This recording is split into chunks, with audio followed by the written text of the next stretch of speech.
네, 오늘 저희가 사도행전 세 번째 시간입니다. 사도행전을 쭉 이렇게 나가고 있는데요. 1장의 이제 후반부에 저희들이 읽고 그 말씀을 함께 나누려고 합니다. 말씀의 제목은 완성되어야 하는 하나님의 나라라고 제가 정해봤습니다. 완성되어야 하는 하나님의 나라. 그렇게 정한 이유는 유다가 떨어져 나가고 그리고 예루살렘에 예수님 믿는 사람들의 핍박이 있는 상황에서도 하나님의 나라는 완성이 되어야 되기 때문에 하나님께서 계속적으로 하나님의 일을 사도들을 통해서 하신다는 것입니다. 그래서 완성되어야만 하는 하나님의 나라. 우리 크리스천의 삶도 똑같죠. 어려움이 있어도 그 크리스천의 삶 속에 거룩이라는 것이 이루어져야 되는 것이고 끝까지 믿음을 지켜서 천국으로 들어가야 하기 때문에 하나님께서 우리를 지키시는 것입니다. 우리가 하나님을 잡고 있지 않죠. 우리는 하나님을 늘 잡고 싶어 하지만 하나님이 우리의 손을 잡으시는 것입니다. 끝까지 이끄시는, 교회를 끝까지 이끄시고 우리의 인생을 끝까지 이끄시는 하나님의 그 은혜가 하나님의 나라를 완성하신다는 것입니다. 저희가 지금 이 본문을 읽어봤지만 요때의 상황은 초대교회라고 부릅니다. 우리가 초대교회, 영어로는 early church라고 그러죠. church라는 것이 이 세상에 지금 형태가 없었을 때입니다. 형태가. 예루살렘에 그 유대인들이 모이는 사당은 있었죠. 회당, 그 시나고그라고 그러죠. 거긴 있었지만 예수님을 믿고 예수님을 믿는 사람들이 모여서 지금 우리처럼 목사가 있고 장로가 있고 집사가 있고 어떤 것들이 규칙적으로 이루어지는 그 교회라는 것이 없었을 때를 초대교회라고 하는 것이죠. 모든 것이 형성되는 때입니다. 그때가. 그래서 우리가 초대교회를 본받자라고 하면 초대교회의 그 오르가나이즈 된 것을 본받자라는 얘기가 아닙니다. 왜냐하면 오르가나이즈가 안 됐거든요. 전혀. 그런데 초대교회 예수님께서 이 교회는 어떻게 세워라라고 하는 그 정신, 어떤 방향성을 본받으라는 것이죠. 그래서 초대교회를 통해서 우리는 하나님의 교회가 어떠한 방향으로 나가야 된다는 것을 배우는 것입니다. 그래서 오늘도 그 중요한 면이 성경에 있습니다. 성경은 하나님의 영감으로 쓰여져 있기 때문에, 성령의 영감으로 성경이 쓰여져 있기 때문에 우리는 성경을 하나님의 말씀으로 받아들이죠. 그래서 그 말씀으로 받아들인다는 뜻은 제가 늘 말씀드리는 이 프레이즈지만 우리의 신앙과 삶의 기준이다라고 합니다. 성경. 우리의 신앙. 내가 뭘 믿어야 되고 뭘 말아야 될지, 뭐를 해야 되고 뭘 말아야 될지 기준이 성경이라는 것입니다. 만약에 성경이 없으면 그 기준은 자기 자신이 되죠. 우리는 예수님을 머리로 두지 않는 것이죠. 자기 자신을 머리로 두는 것입니다.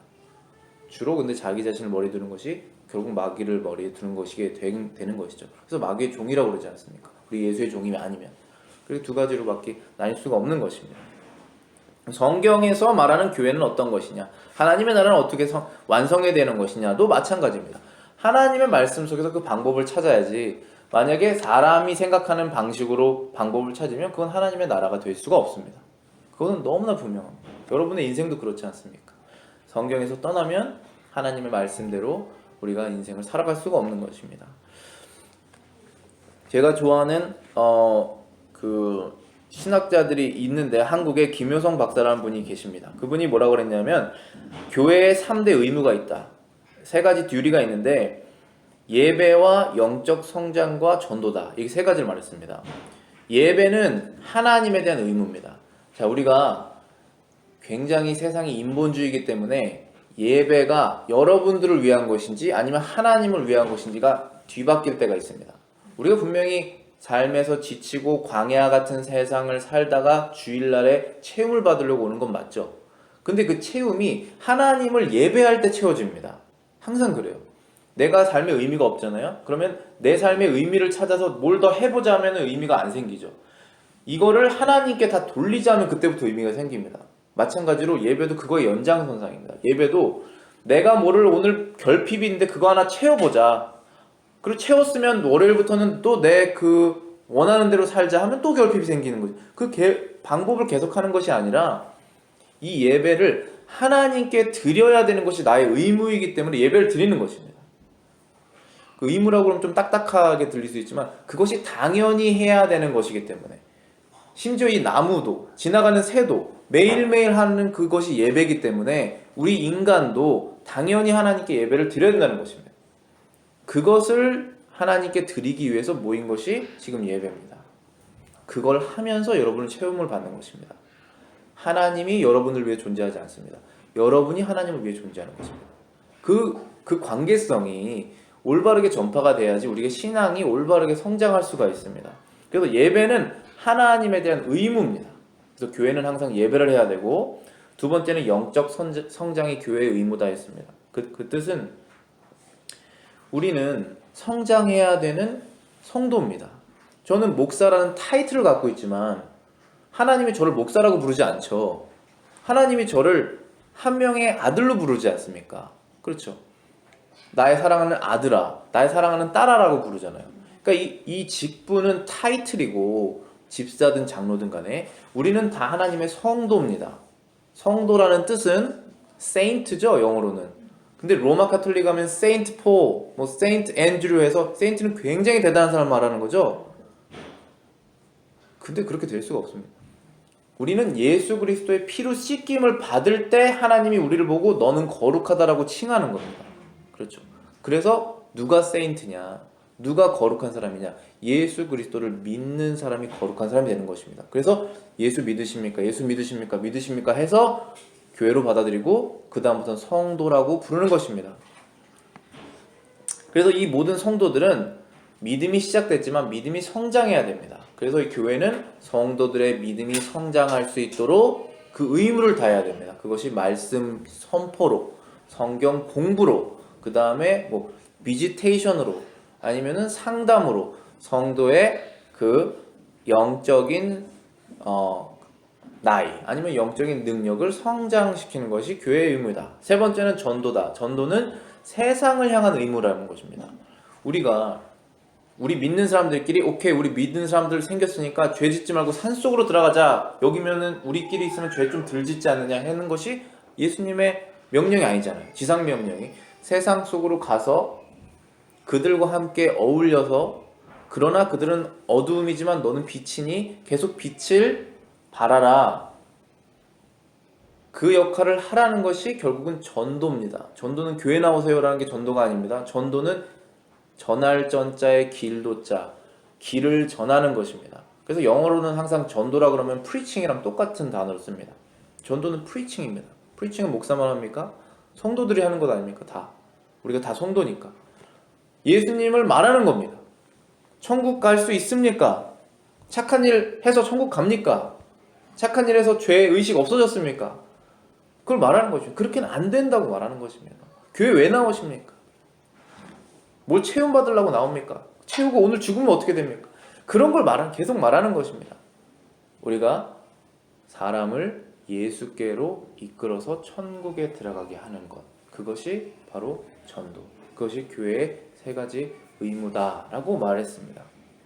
이것을 위해서 가장 중요한 것, 예배든 영적 성장이든 아니면 전도든 가장 중요한 것은 바로 기도입니다. 기도를 해야지 이러한 능력이 나타납니다. 그래서 예수님께서 이 제자들에게, 이제 우리 설교 때 제가 무엇을 말씀드렸냐면 하나님의 나라가 완성되는 방법이라고 지난주 설교 드리지 않습니까? 하나님의 나라가 완성이 되어야 됩니다.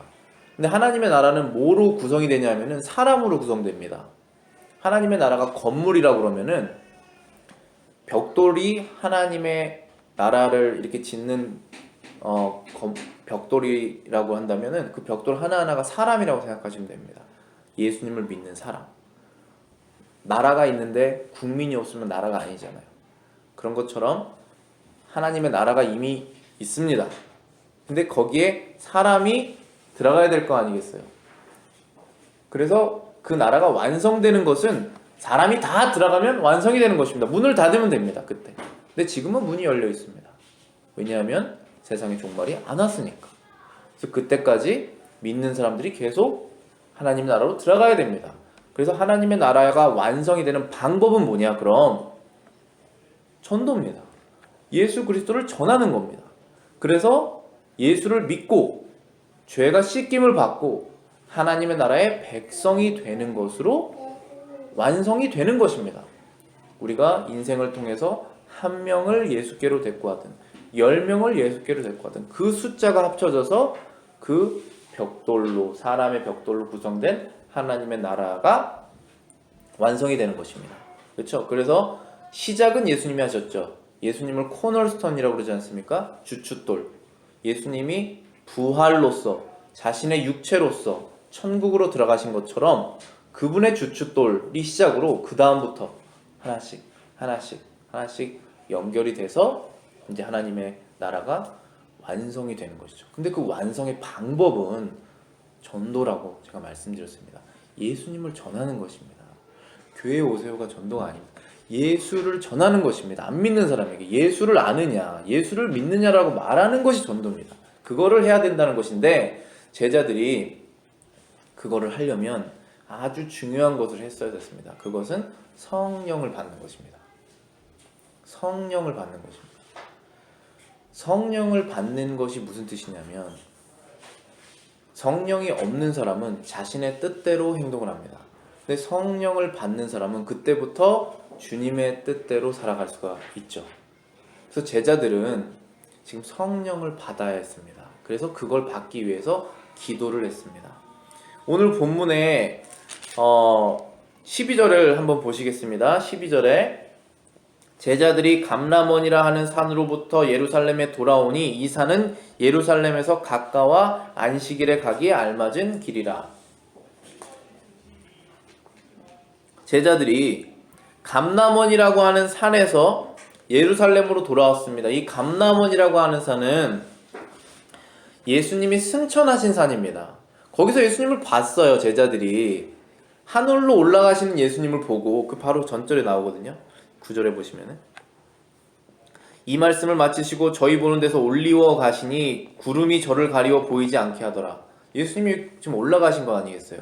그런데 구름이 가려져서 예수님이 어떻게까지 올라간지는 가려졌다는 거예요. 우리의 이해가 한계가 되니까 예수님 하나님 가리신 거죠. 이렇게 10절에 보시면 올라갈 때에 제자들이 자세히 하늘을 쳐다보고 있는데 흰옷 입은 두 사람이 저희 곁에 서서 갈릴리 사람들아 어찌하여 서서 하늘을 쳐다보느냐 너희 가운데서 하늘로 올리신 이 예수는 하늘로 가심을 본 그대로 오시리라. 다시 오실 것이다. 근데 지금은 아니다. 하나님 나라가 완성될 때 오실 것이다. 너희들이 그걸 완성해야 된다라고 말하는 것입니다. 그래서 완성을 하려면 뭘 해야 됩니까? 성령을 받아야 됩니다. 성령을 받아서 막 이상한 일을 하는 것이 아닙니다. 예수를 전할 수 있는 능력을 받는 게 성령입니다. 12절 보시겠습니다. 제자들이 감람원이라 하는 산으로 예루살렘에 돌아오니 이 산은 예루살렘에서 가까워 안식일에 안 맞는 길이라. 그 다음에 제자들이 어떻게 됐습니까? 제자들이 13절에 보시면은 저희 유하는 다락에 올라가니 베드로, 요한, 야고보, 안드레, 빌립, 도마, 바돌로메, 마테, 알페오 아들 야고보, 셀롯인 시몬, 야고보의 아들 유다. 총 11명입니다. 나중에 한번 세보십시오. 11명입니다. 이 11명이 한 명도 빠지지 않고 가룟 유다 빼고 11명이 다 예루살렘에 있는 어떠한 새 방, 다락방이라고 표현되어 있는 이 방에 들어갔다 라고 한 것입니다. 제자들이 한 명도 빠짐없이 예루살렘으로 갔습니다. 이거 무슨 뜻인지 아십니까? 제자들이 이렇게 용감한 사람들이 아닙니다. 우리는 제자들을 너무나 존경하고 제자들을 사랑하지만 제자들은 우리랑 똑같은 성정을 가지고 있는 두려움이 있고 연약한 그러한 존재입니다.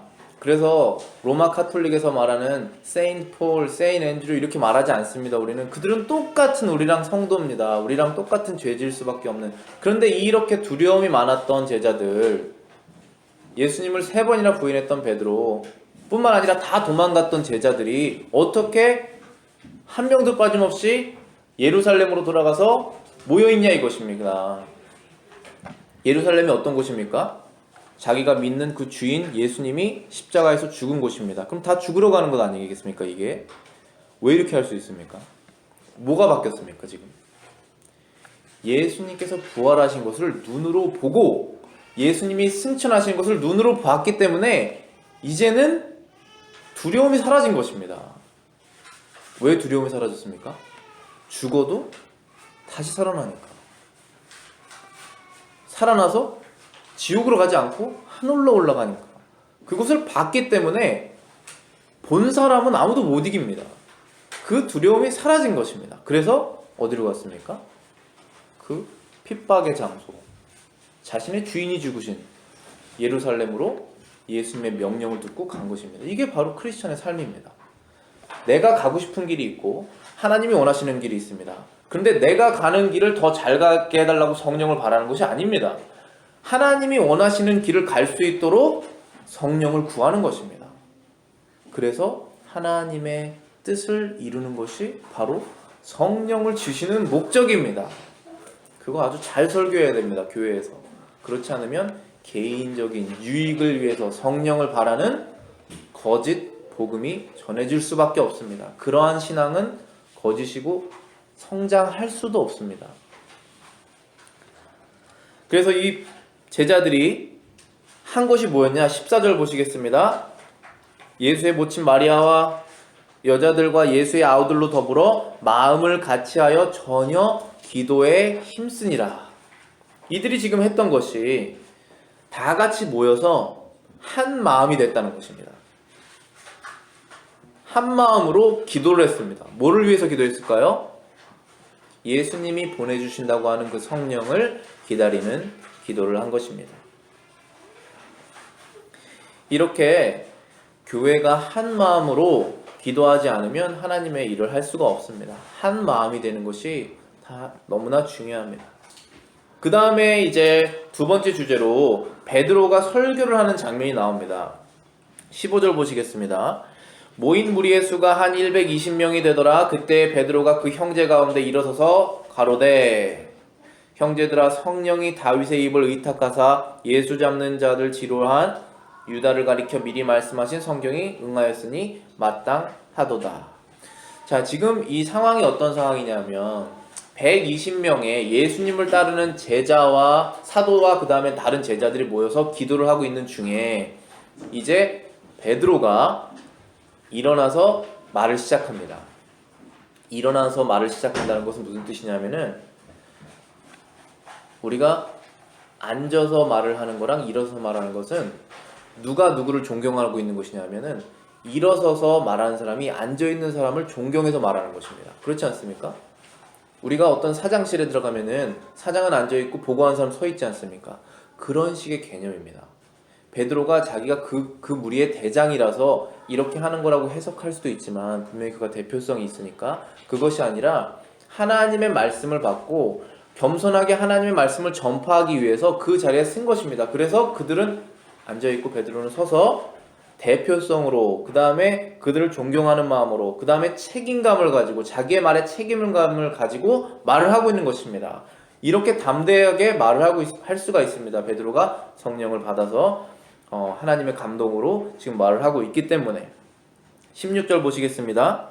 형제들아, 성령이 다윗의 입을 의탁하여 예수 잡는 자의 지로를 한 유다를 가리켜 미리 말씀하신 성경이 응하였다.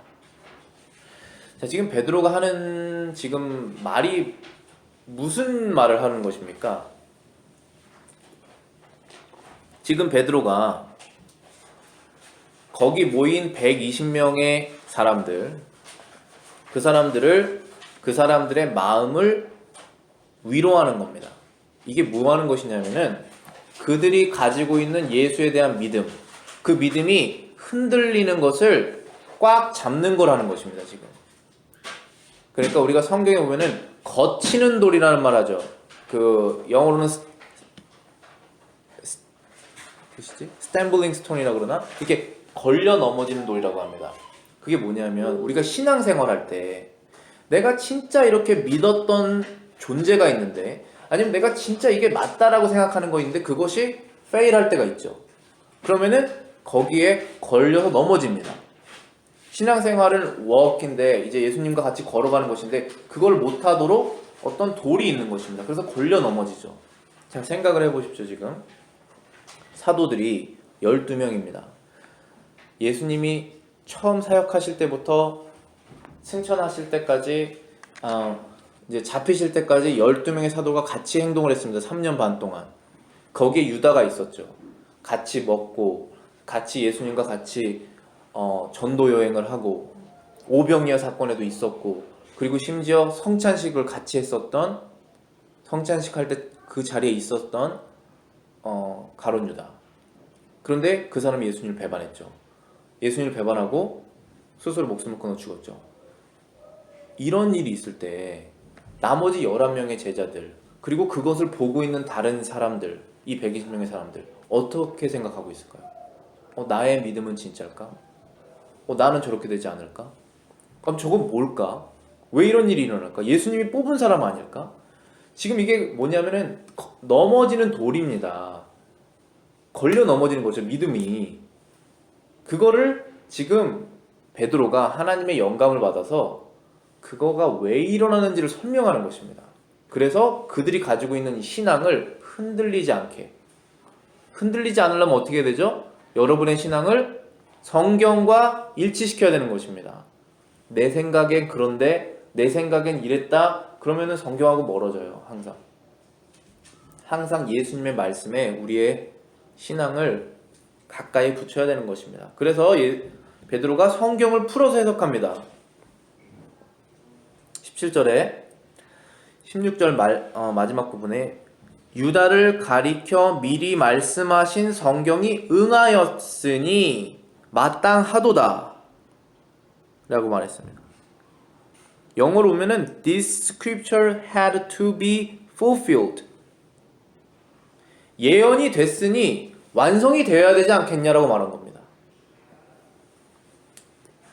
17절에 이 사람이 본래 우리 수 가운데 참여하여 이 직무의 한 부분을 맡았던 자라. 유다가 예수님의 제자가 되는 것도, 그리고 배반하여 이러한 비참한 말로를 맞는 것도 우연이 아니라는 것을 말하고 있는 것입니다. 우연이 아니라면 누가 정했을까요? 유다는 스스로 자발적으로 아무런 포스를 당하지 않고 자기가 죄를 지은 것입니다. 물론 사단의 유혹이 있었겠지만, 우리가 죄를 지을 때 생각이든 행동이든 말이든 막 난 죄 짓고 싶지 않은데 어쩔 수 없이 죄졌다, 그런 거 없습니다. 유혹으로 인해서 마음에서 죄를 시작해서 행동을 짓는 것입니다. 마찬가지로 유다도 그렇게 됐습니다. 그러나 그러한 모든 것이 하나님의 예언이 있었고 그 예언의 성취다라고 하는 정말 이해할 수 없는, 이해를 넘어서는, 그리고 하나님의 그 계획을 우리가 다 이해할 수 없지만 그 계획이 있었다라는 것을 말하는 것입니다. 성경을 통해서. 이것밖에 그 믿음에 거치는 돌이 해결되는 방법이 없습니다. 그리고 그것을 하나님께서 아시니까 성경을 풀어서 베드로를 통해서 해석하시는 것입니다. 17절 보시면은 본래 우리 수 가운데 참여하여 12명 중에 한 명이었고 이 직무의 한 부분을 맡았던 자다. 유다는 무슨 일을 맡았습니까?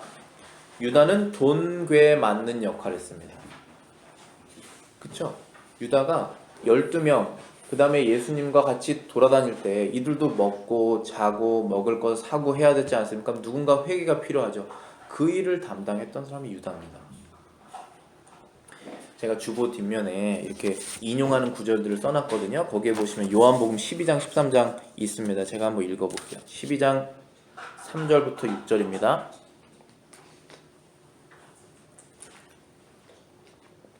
마리아는 지극히 비싼 향유 곧 순전한 나드 한 근을 가져다가 예수의 발에 붓고 자기 머리털로 그의 발을 닦으니 향유 냄새가 집에 가득하더라. 제자 중 하나로서 예수를 잡아줄 가룟 유다가 말하되 이 향유를 어찌하여 300데나리온에 팔아 가난한 자들에게 주지 아니하였느냐. 이렇게 말하면 가난한 사람들을 생각함이 아니요 그는 도둑이라 돈괴를 막고 거기 넣는 것을 훔쳐감이라. 가난한 자를 생각하지 않고 자신만을 생각하니라.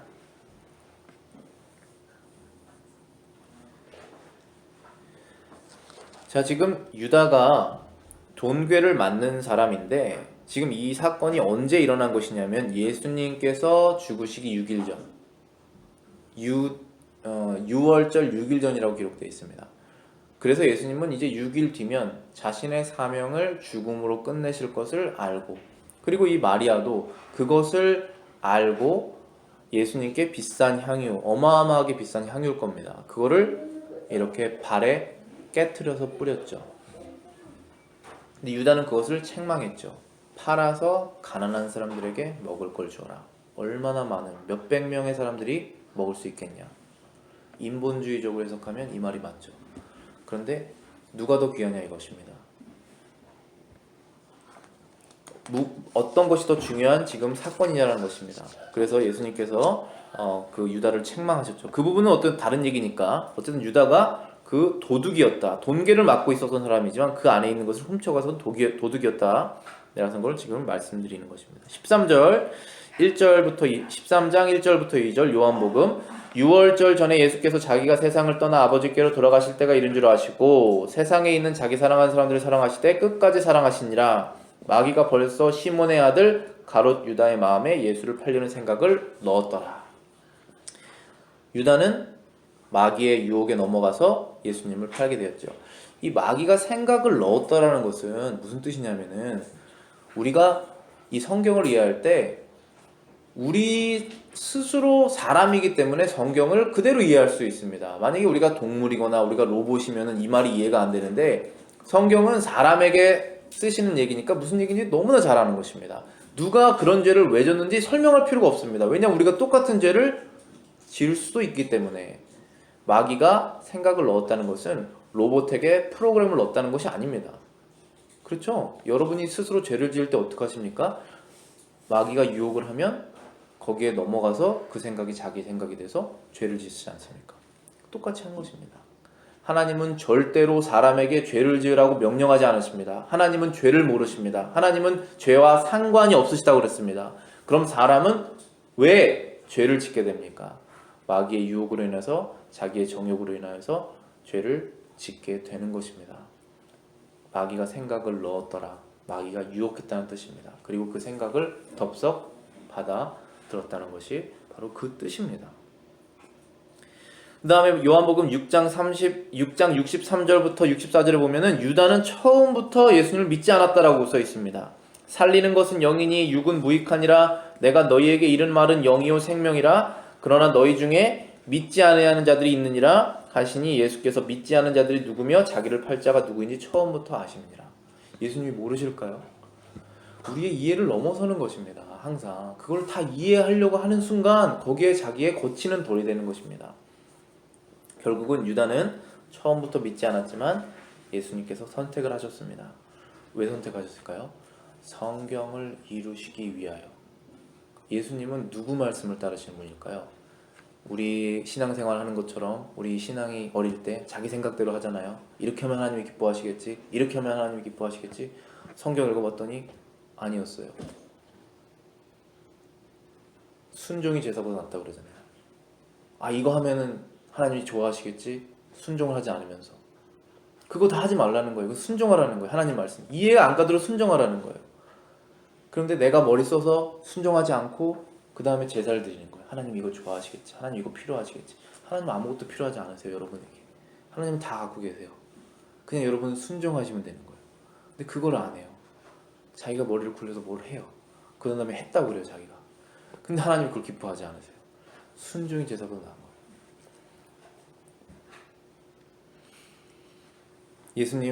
예수님께서는 하나님의 아들이시기 때문에 하나님의 말씀을 순종하세요. 하나님 아버지. 하나님의 아버지의 말씀을 100% 순종하시는 분이세요. 근데 하나님의 아버지의 말씀은 구약 성경에 다 있어요. 구약 성경에서 이루어져야 되는 것을 예수님이 그대로 다 이루신 거예요. 가룟 유다도 뽑으신 거예요. 성경이 응하기 위하여. 나는 이제 곧 죽을 것이다. 저들에게 팔릴 것이다. 제자들이 어떻게 팔리실 수 있습니까? 그럴 수 없습니다. 그랬더니 그렇지 않으면 성경이 어떻게 응하겠느냐. 무슨 뜻이에요? 하나님의 뜻대로 살으라는 거예요. 하나님 아버지의 뜻을 이루겠다라는 거예요. 예수님께서. 그게 우리에게 하시는 똑같은 메시지예요. 그래서 성경을 알아야 돼요.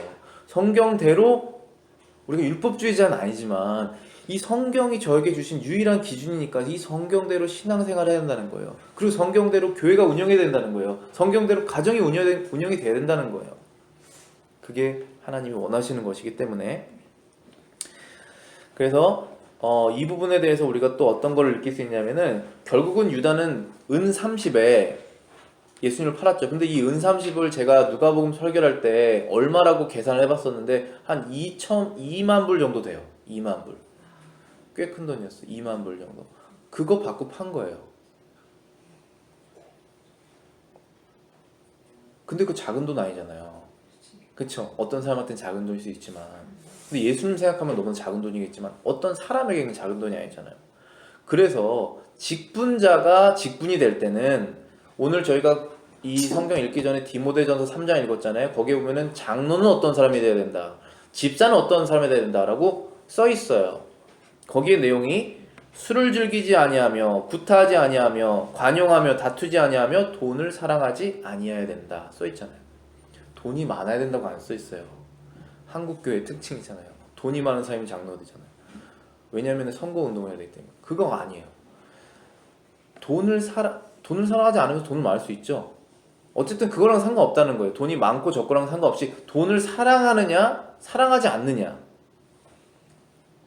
집사도 똑같아요. 이와 같이 집사도 정중하고 일구이연, 여기에서 들은 말 딴 데서 안 하고, 술에 임박히지 않고, 술 때문에 실수하지 않고, 더러운 일을 탐하지 않고, 더러운 이익을 탐하는, 교회를 통해서 자신이 이득을 보는 것을 안 할 수 있어야 된다라는 얘기를 하는 거예요. 그게 직분의 조건이에요. 직분의 조건. 그러니까 가룟 유다는 아예 이 직분하고 상관이 없는 사람이죠. 관계가 없는 사람인데 예수님께 선택하신 거예요. 그래서 이거를 뭐라고, 선택을 어떻게 해석을 하셔야 되냐면은 구원의 선택이 있고 심판의 선택이 있어요. 그거는 양날의 검이에요. 항상 우리가 예수님을 만났다, 예수님의 복음을 들었다 하면 하나는 구원이고 하나는 심판이에요. 뜻은 그냥 여러분 개인적인 인생을 생각해 보세요. 만약에 우리가 오늘 살다가 오늘 인생을 맞춰서 죽는 날이었다, 알고 봤더니, 해서 오늘 우리가 죽음을 맞이했어요. 그러면 죽는 순간 우리는 누굴 보겠어요? 누굴 만날까요? 예수님을 만나잖아요. 만나는 순간 여러분은 구원이든지 심판이든지 둘 중에 하나예요. 그럼 오늘을 안 만나고 여러분이 10년을 더 사신다고 생각해 보세요. 그러면 10년 동안은 무슨 기간이에요? 구원의 기간이에요. 은혜를 받을 수 있는 기간이에요. 만약에 회개하지 않았으면 온전히 회개할 수 있는 기간이에요. 만약에 예수님을 만나서 당장 죽을 수밖에 없던 사람이었는데도 10년의 기간이 있어서 예수님 안에서 완전히 구원받는 사람으로 될 수도 있어요. 근데 오늘 우리 인생이 끝난다면, 예수님 만난다면 둘 중에 하나라는 거예요. 구원과 심판. 다른 건 없어요. 천주교에서 말하는 연옥도 없어요. 둘 중에 하나예요. 그렇기 때문에 항상 예수님이 사람을 선택했다는 것은 구원의 선택 아니면 심판의 선택이 되는 것입니다. 그래서 심판의 선택을 받은 유다는 죄를 지어서 스스로 죄의 심판을 당했죠. 18절 보시겠습니다.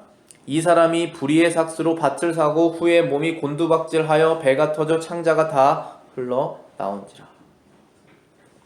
예수님을 팔고 그것이 죄책감이 생겨서 그 돈을 대제사장에게 다시 줬죠. 그랬더니 그들이 받았나요? 안 받았어요. 이 돈 필요 없다, 우리랑 상관없는 죄다, 돈이다 하고, 그렇게 그래서 가룟 유다가 돈을 그냥 성전에 던져버리고 스스로 나가서 목을 메었다라고 기록되어 있습니다. 마태복음에 19절에 보시면은, 이 일이 예루살렘에 사는 모든 사람에게 알게 되어 본방언에 그 밭을 이르되 아겔다마라 하니 이는 피밭이다. 대제사장들이 그 돈으로 이제 토기장에 밭을 사서 나그네의 묘지를 삼고 그 밭의 이름을 피밭이라고 이름을 정했다는 것입니다. 20절에 보시면은 이제 베드로가 이 성경 두 구절을 인용합니다. 시편 69편과 시편 109편에 있는 성경 두 구절입니다. 시편에 기록하였을 때 그의 거처로 황폐하게 하시며 거기 거하는 자가 없게 하소서 하였고, 또 일렀을 때 그 직분을 타인이 취하게 하소서 하였도다. 베드로가 지금 성령이 충만하여서 성령에 감동되어서 시편을 해석한 것입니다.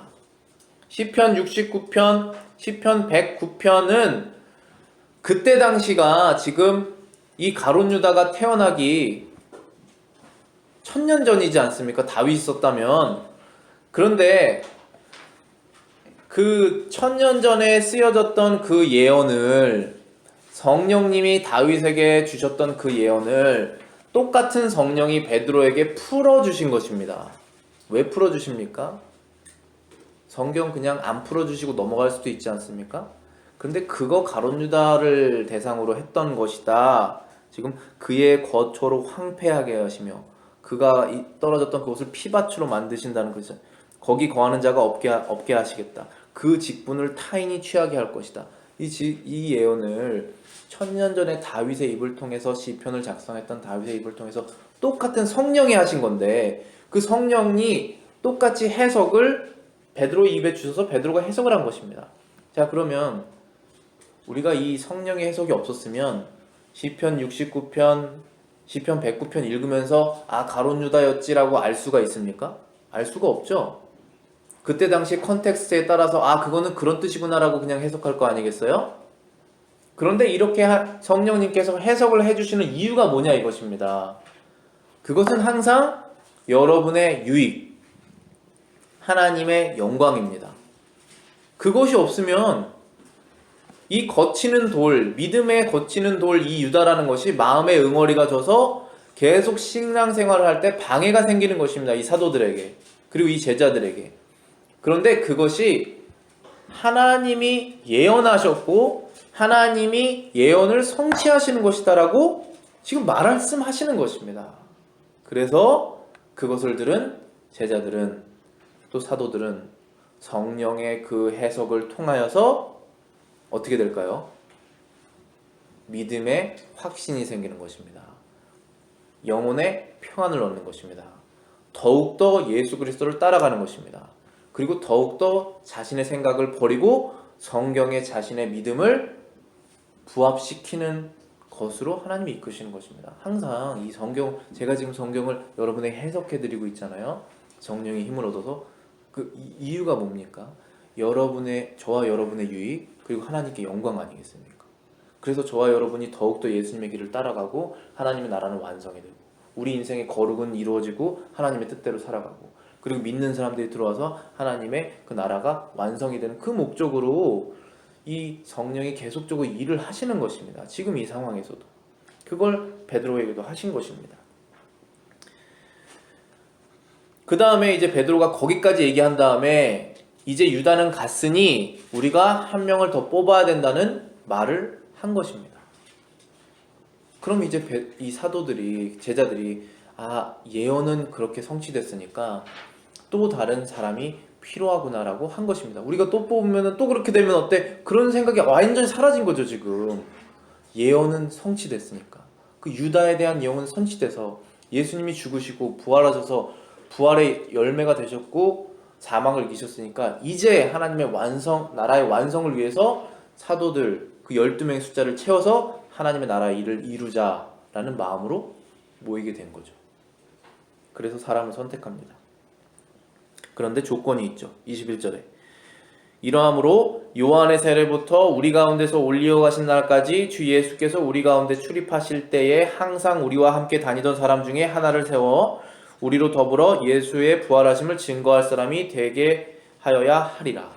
자, 지금 베드로가 사람들을 이제 한 명을 뽑아야 되는데 그 한 명을 뽑는 기준이, 요건이 무엇이냐면은 예수님이 우리 가운데 출입할 때부터 본 사람이어야 된다고 그랬습니다.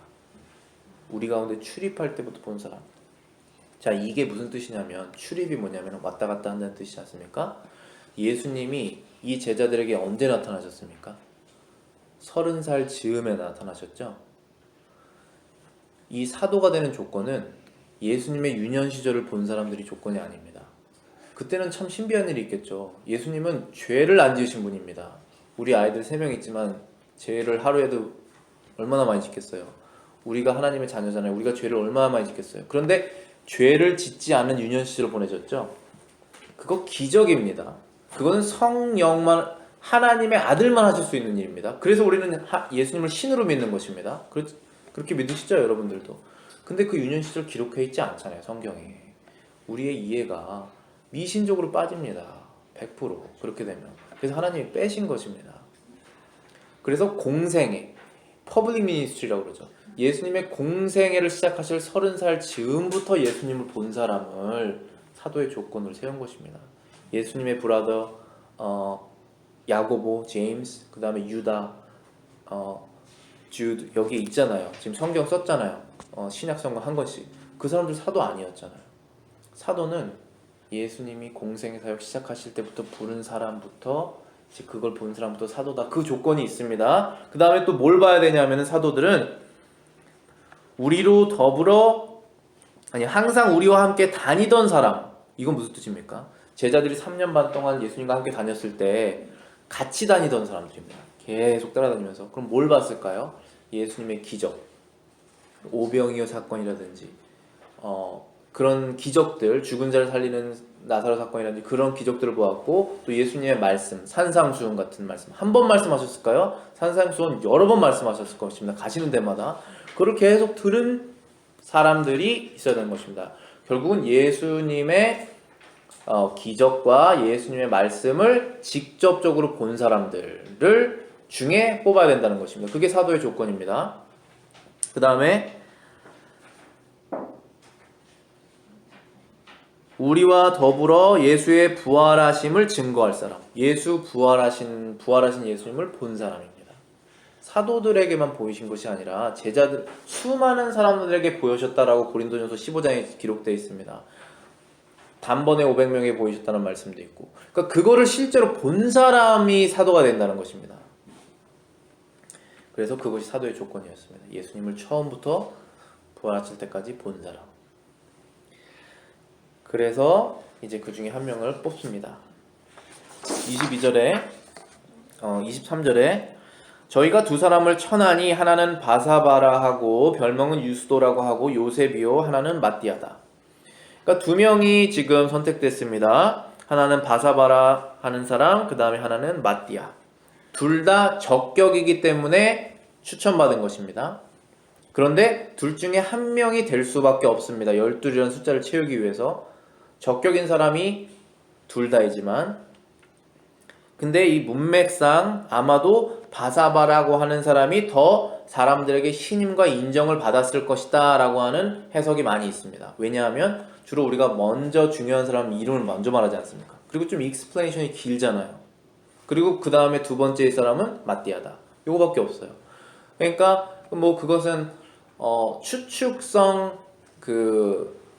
추측성 해석이지만 일반적으로 항상 먼저 이름이 나온 사람들이 좀 중요한 사람으로 돼 있죠. 어쨌든 만약에 사람들이 더 바사바를 인정을 했었음에도 불구하고 하나님께서 선택하시기를 이들이 기도했죠.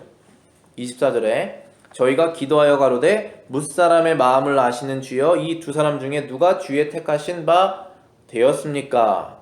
자, 뭇사람의 마음을 아시는 주. 영어로는 You, O Lord, who know the heart of all. 모든 뭇사람이라는 것은 모든 사람이라는 뜻입니다. 모든 사람의 마음을 아시는 하나님께서 선택하여 주십시오 라고 하신 것입니다. 그 마음을 아신다는 것은 이 사람이 뽑혀서 신실하게 사도의 역할을 할 사람이신지를 하나님께서 보고 선택해달라는 것입니다. 어떠한 일을 해야 됩니까? 25절에 봉사와 사도의 직무입니다. 여기에 ministry and apostleship이라고 써 있습니다. 봉사와 사도의 직무를 대신할 자를 보이시옵소서. 유다는 이를 버리었고 제 곳으로 갔나이다 했더니 뽑는 방법이 뭐였습니까? 26절에 제비를 뽑았습니다. 26절에 제비를 뽑아 마띠아를 얻으니 저가 11사도의 수에 가입하니라. 제비를 뽑았어요. 우리 이렇게 제비 안 뽑죠? 요즘에 목사를 뽑을 때, 장로를 뽑을 때, 아니면 집사를 선출할 때 투표를 합니다. 그렇죠? 사람이 뽑는 것입니다. 근데 사도는 하나님이 뽑았어요. 제비로. 사람이 제비를 뽑지만 결과는 하나님이 이끄신다라는 것이 잠언 말씀이잖아요. 그래서 사도는 하나님이 뽑으셔야 돼요. 그런데 여러분의 직분자는 여러분이 뽑는 거예요. 그게 그렇게 될 수밖에 없어요. 그래서 이 세상에 지금 2019년에 교회 안에 사도가 있어요? 없죠. 하나님이 그 사람 뽑아서 사도시키는 그 사도는 없는 거예요. 근데 그렇게 믿는 교회들이 있어요. 사도적인 신분을 가져서 사도라고 부르진 않지만 저분은 뭔가 특별해서 사도의 역할을 한다라고 믿는 그런 이단들 많이 있어요. 그래서 사도 12명 뽑고 그런 데도 있고 그래요. 근데 그렇게 될 수가 없어요. 예수님을 직접 보고 예수님의 승천을 눈으로 본 사람이 사도인데 사도가 아니라는 거예요. 예수님하고 그 하나님의 아들 예수님하고 가까이 있으면서 그것에 영향을 받고 뭔가 신적인 그런 것들이 있었어요. 이 사도들은. 그래서 현재는 그런 사도가 없습니다. 오늘 말씀의 결론으로 보면은 우리 교회의 사명이 예배, 그 다음에 영적인 성장, 전도라고 했는데 그것을 하려면 항상 교인들이 한 마음으로 기도를 해야 됩니다. 그 기도가 없으면 그러한 일이 일어날 수가 없죠. 여러분 안에 영적 성장도, 그리고 하나님을 기쁘시게 하는 예배도, 또 다른 사람에게 예수 그리스도에 대한 구원의 복음과 심판을 말할 수 있는 용기도 생기지가 않게 되죠. 성령의 역사가 없으니까. 그래서 우리는 기도를 해야 된다는 것입니다. 둘째로는 가룟 유다의 마지막을 우리가 기억해야 됩니다. 가룟 유다는 하나님의 심판의 선택으로 그리고 예언의 완성으로 그렇게 되었지만 그러한 교만과 그러한 죄가 우리에게 적용되지 않으리라는 법은 없죠.